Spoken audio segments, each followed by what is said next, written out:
लसन की चटणी लई मजेदार, थोडी थोडी खाना लई चटकदार. हे घोषवाक्य मी लहानपणी माझ्या शाळेमध्ये नेहमी म्हणायची. आमचं स्काउट गाईड असायचं तेव्हा अशा प्रकारच्या घोषणा असायच्या शाळेमध्ये. तर तेव्हा अशी घोषणा केल्यावरती तोंडाला अक्षरशः पाणी सुटायचं. तर आज आपण अशीच चवदार चटकदार अशी लसणाची चटणी कशी करायची ते बघणार आहोत, आणि ती सुद्धा आपल्याला 2 ते 3 महिने टिकणारी बघणार आहोत. तर चला मग रेसिपीला सुरुवात करूया.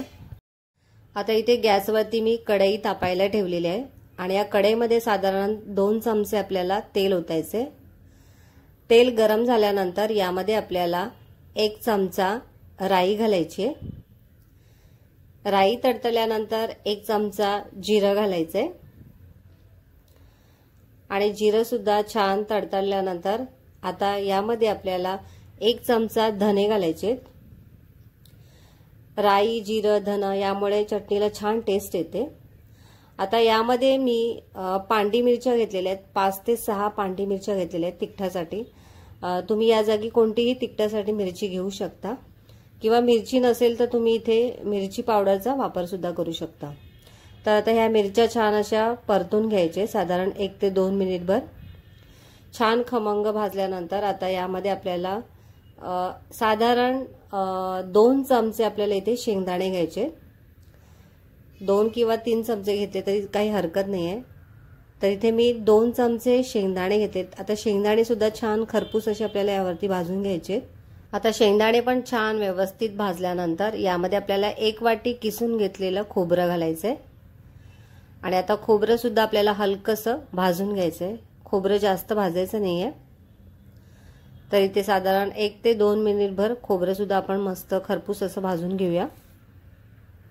तर इथे तुम्ही बघू शकता खोबरं छान असं भाजलं गेलेलं आहे. या स्टेजला आता आपण गॅस बंद करायचा आहे. गॅस बंद केल्यानंतर इथे मी साधारण 2 गड्डी लसणाच्या पाकळ्या घेतलेल्या आहेत.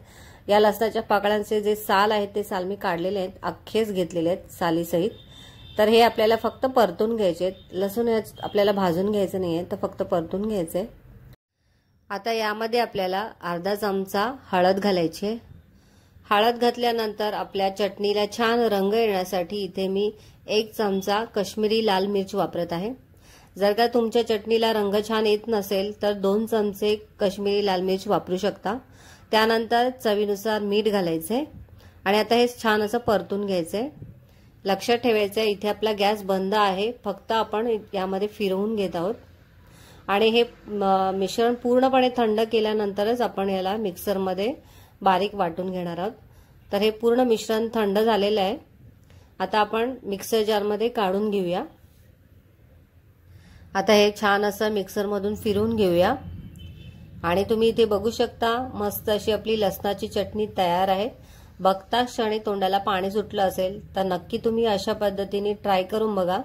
तर चला मग आपली चटणी सर्व करून घेऊया. तयार झालेली लसण चटणी तुम्ही चपाती, भाकरी त्याचबरोबर भातासोबत तोंडी लावू शकता.